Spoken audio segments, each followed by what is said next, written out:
Hey guys, today I'll show you a horror thriller film named MALUM. Spoilers ahead, watch out and take care. The movie begins with a shot of the police officer, Will, who rescued 3 young women a few days ago from the clutches of a vicious cult known as MALUM. This group specialized in abducting young women for sacrificial purposes, dismembering their victims and feeding them to pigs. Will's heroic actions were met with applause from his colleagues, but he couldn't bring himself to feel happy. He was filled with regret, wishing he could have acted sooner to save a 4th victim girl. His peers tried to console him, reminding him that he did his best, but the incident continued to haunt him. One ordinary afternoon, Will shockingly shot and killed 2 of his co-workers before taking his own life, leaving behind a message of apology to his wife and daughter.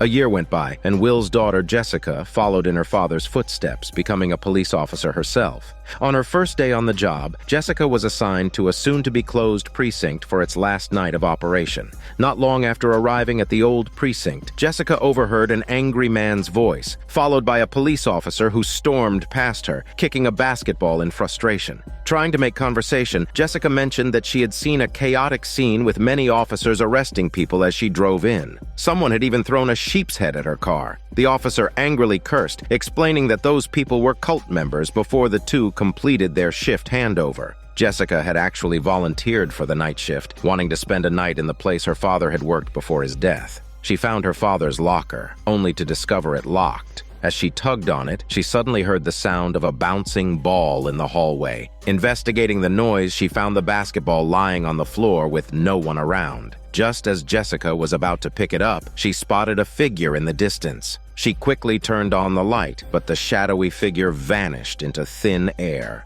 At that moment, the doorbell rang. Jessica went to the station entrance to check and saw a homeless man leaning against the door, mumbling that he couldn't find his daughter. Just as Jessica was about to ask for more details, the man began to relieve himself on the glass door. Jessica watched him leave and reluctantly fetched the cleaning supplies to clean up the mess. In the utility closet, she found a pair of pliers and decided to use them to pry open her father's locker. However, the lock proved to be unusually sturdy. Jessica picked up a fire extinguisher and started smashing the lock, but was interrupted by the sound of a ringing phone. As soon as she picked up, she heard pig squeals and a muffled woman's voice mixed in. The caller's words made no sense, and soon they started mimicking pig sounds as well. Jessica thought it was a prank and hung up, returning to unlocking her father's locker. She shot the lock, breaking it open. Inside, she found a bundle of newspapers and a photo of her and her father. Jessica carefully placed the photo in her pocket and noticed a corner sticking up in the locker. She lifted it and discovered a box containing case files and shocking crime scene photos related to the MALUM cult. As she looked through the files, the eerie pig squeals started again. Jessica went to her office to check the surveillance footage and saw a greasy pig tied up outside the station. She called headquarters to request assistance, but they said there was a major disturbance involving the cult that night and they were short-staffed. Jessica was told to stay indoors and not to worry about the pig outside. Ignoring the instructions, Jessica went out to check on the pig. It had cult symbols painted on its body and a necklace with the name Betty around its neck. Betty was one of the victims in the cult case. Jessica locked the pig in an empty room, kindly leaving it some water. Just as she was about to lock the door, she heard a noise behind her. Investigating with a flashlight, she found someone had opened the back door and a dark figure darted by. The person was rummaging through the evidence box from earlier. Jessica approached with her gun drawn, only to discover it was the homeless man looking for his daughter. He was holding a pair of shoes from the evidence box. It turned out the homeless man was Betty's father. Jessica saw that the man was out of control, so she used a stun gun to subdue him. She handcuffed him and escorted him to the holding cell. The man seemed terrified of the room and refused to enter. Jessica, left with no choice, dragged him in. Unexpectedly, the iron cell door closed on its own. Frustrated, Jessica tried to contact headquarters through the intercom, but there was no response. The homeless man behind her started to go crazy. He suddenly charged at Jessica, knocking the flashlight out of her hand. Jessica crouched down, searching for it. The next moment, a beam of light hit her eyes. She scolded the homeless man and ordered him to hand over the flashlight, or she would shoot. To her surprise, the light beam moved, revealing that it was not the homeless man holding the flashlight. There was a third presence in the room. Jessica felt a chill down her spine. She banged on the door, screaming for help like a chicken. Then she heard her father's voice, followed by the flashlight rolling towards her. Jessica picked it up, turned it on, and scanned the room. Suddenly, 3 corpses fell from above. Thankfully, the door behind her opened, and Jessica hurried out, locking the door behind her. As she did so, she recited the police oath to embolden herself. She returned to her office and tried to call headquarters again, but this time, no one answered at all. Jessica recalled that during the shift change earlier, the male officer had left his contact information. She used her phone to call him for help, but strangely, she was met with a barrage of insults. The officer told her to handle things herself. Jessica, feeling wronged, hung up the phone and began to clean up the mess the homeless man had made. That's when she noticed a USB drive hidden under the files. Jessica went back to her police car to retrieve her computer and happened to come across a call girl who had been left by the side of the road. She had some minor injuries, and kind-hearted Jessica brought her back to the station to treat her wounds. The call girl, seeing Jessica working alone, couldn't help but marvel at her courage, saying that the police station wasn't just ordinarily scary. It turned out that years ago, when the cult members had been detained, the call girl had been held in the cell next to them. Those murderers had bragged about how they had tortured their female victims. But before dawn, all the cult members had strangled themselves to death with pillowcases. With this in mind, the corpses that had briefly appeared in the holding cell probably belonged to the cult members. The call girl suddenly stared at something in front of her. Jessica followed her gaze but saw nothing. She asked the call girl what was wrong, but she suddenly started screaming like a chicken and saying some crazy things. Jessica wanted to call for emergency assistance, but the call girl instantly returned to normal. She quickly sent the call girl away to call her clients. But then, the strange, harassing phone calls started again, still coming from the woman making pig sounds. However, this time she claimed to have kidnapped several girls, and there were screams of women in the background. Jessica immediately reported this to headquarters and learned that 3 girls had been abducted that night, and surprisingly, they were the survivors Officer Will had saved years ago. Headquarters said they would trace the call and asked Jessica to wait patiently. She took advantage of the break to check the USB drive. The footage showed Betty being captured and viciously beaten by several women, who left her face battered and unrecognizable. Jessica couldn't bear to watch any longer and closed the video. Her phone rang at the perfect moment. It was her mother, who had become an alcoholic, babbling on and trying to persuade Jessica to quit the police force. As they were talking, the video on the computer started playing again. Jessica tried to close the video, but no matter what she did, it wouldn't stop. The people in the video even looked at Jessica and called her name. Then Jessica's own image appeared in the video. She saw herself get up, walk around the desk, and throw a box on the floor. Jessica looked behind the computer, and sure enough, there was a box on the ground. She picked it up and examined its contents, finding a human-shaped target used for shooting practice. Jessica thought this might be some kind of hint. She mustered her courage and headed to the shooting practice room, only to find her father's report attached to the target.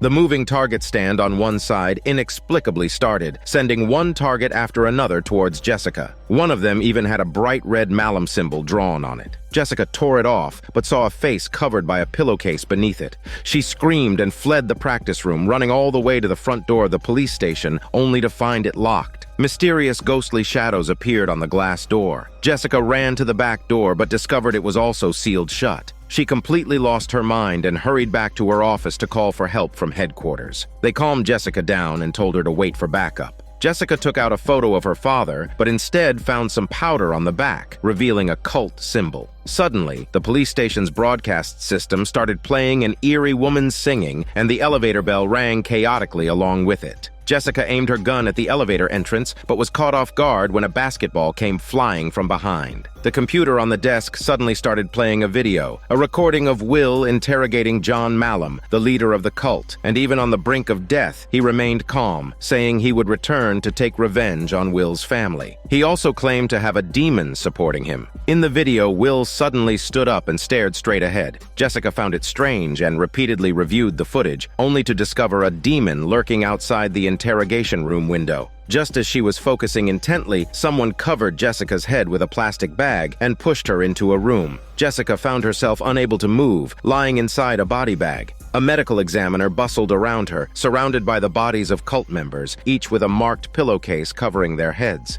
They struggled and whispered, and Jessica couldn't help but cry out for help. A group of cult followers barged in, beat the medical examiner to death with clubs, and dragged away the bodies of their fellow members. Jessica's body regained its mobility, but she was confronted by a bloody corpse. She suddenly woke up on the floor, wondering if it had all been a hallucination. Then she heard voices in the distance. Jessica then grabbed her gun and went to investigate. Two police officers approached. They were once Will's colleagues and had come to support Jessica. She wanted to ask one of them about what had happened years ago. He said that after Will captured the cult members, he began acting strangely, repeatedly watching the interrogation video. Even after the cult leader's death, Will warned the officer not to enter the interrogation room, claiming that John was still there. The officer seemed to recall something and took Jessica to see the gun that Will had used to kill people. Just as he was about to put the gun away, Jessica saw the officer's face become a bloody mess, followed by another hallucination. She saw John holding an infant, performing a baptism for the child, and calling it Jessica. Soon after, Jessica snapped back to reality. She heard the homeless man's cries for help coming from the detention cell. As she ran over to check the situation, she found the other officer pointing a gun at the homeless man while muttering something. Jessica immediately opened the door to free the homeless man. She returned to her office and tried to call her mother to ask about the baptism, but couldn't get through. The computer screen came to life again, showing Jessica's mother nursing a baby. It turned out Jessica's mother was also a member of the cult. Meanwhile, the homeless man heard his daughter Betty's voice calling out to him. He opened a door and saved a pig. Unaware of this, Jessica was engrossed in watching the video when Betty, her face disfigured, charged towards her, dragging a broken leg. Terrified, Jessica scrambled to her feet and tried to escape. She hid behind a door, pulling out her gun. Outside, Betty's screams continued. Leaning against the wall, Jessica anxiously waited for the right moment. Soon, Betty appeared to flex her ugly figure, and Jessica fired a shot in reflex, causing the pig to fall to the ground instead. It turned out that it was the pig chasing her, not the deceased Betty. Jessica stood up as the doorbell rang incessantly. It's her mother who had seen the missed call and rushed over. Jessica asked her mother if the events in the video were true. Her mother confessed that she used to be a member of the MALUM. She had just broken up with Officer Will when she became pregnant, and John took her and her daughter in. However, after giving birth to Jessica, she started experiencing terrifying hallucinations. Determined to escape with her child, she left with Will, and the family lived a peaceful life away from the cult. But a year ago, John reappeared, showing no signs of aging, and tried to bring Jessica's mother back to the cult. So Will stopped him and arrested John and his accomplices. Just as her mother finished speaking, a figure darted by. She immediately chased after it into the office, with Jessica following behind, perplexed. However, she heard cries for help from behind her and had no choice but to leave her mother to investigate. She then saw a cult member holding a young girl who told Jessica that John wanted her and that she was the most important part of the ritual. As soon as the cultist finished speaking, she killed the girl. Jessica didn't hesitate to shoot the cultist, only to see a large number of cult members emerge from the darkness.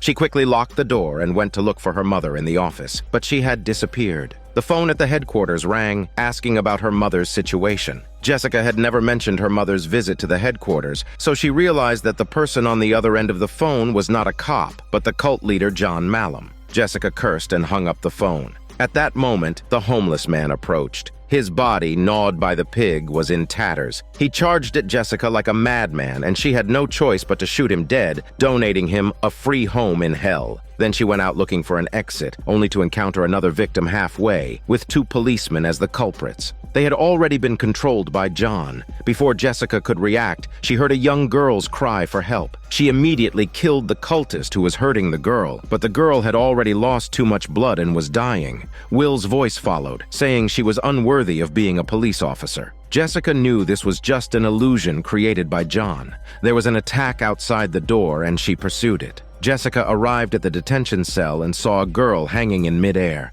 She desperately wanted to save her, but the rope around the girl's neck tightened, causing her neck to burst. Thick blood splattered all over Jessica. She muttered the police oath, fired a blank into the darkness of the roof, and retrieved her father's gun. Jessica followed the singing and found the cult members who had taken their own lives earlier, now turned into demons. They led her forward, where she saw a man sitting in a chair. She removed the hood from his head and discovered it was the cult leader, John. Jessica retreated a few steps but was blocked by the cult members. They parted, and a demon called Baron appeared. The MALUM cult worshipped the low god, and Baron was the messenger of these evil deities. The mask on his face drifted towards Jessica, causing her to lose her sanity. She fired her gun repeatedly in the corridor, killing the hideous demons before her. When she came back to her senses, she realized she had shot her mother. Jessica completely broke down. The demons whispered in her ear, and she picked up the gun to take her own life. The surrounding cult members applauded and dragged Jessica onto another throne. It turned out that she and John were both chosen by the low god and had to sacrifice themselves through death. Now that Jessica had ended her own life, the MALUM cult's ritual had come to a successful conclusion.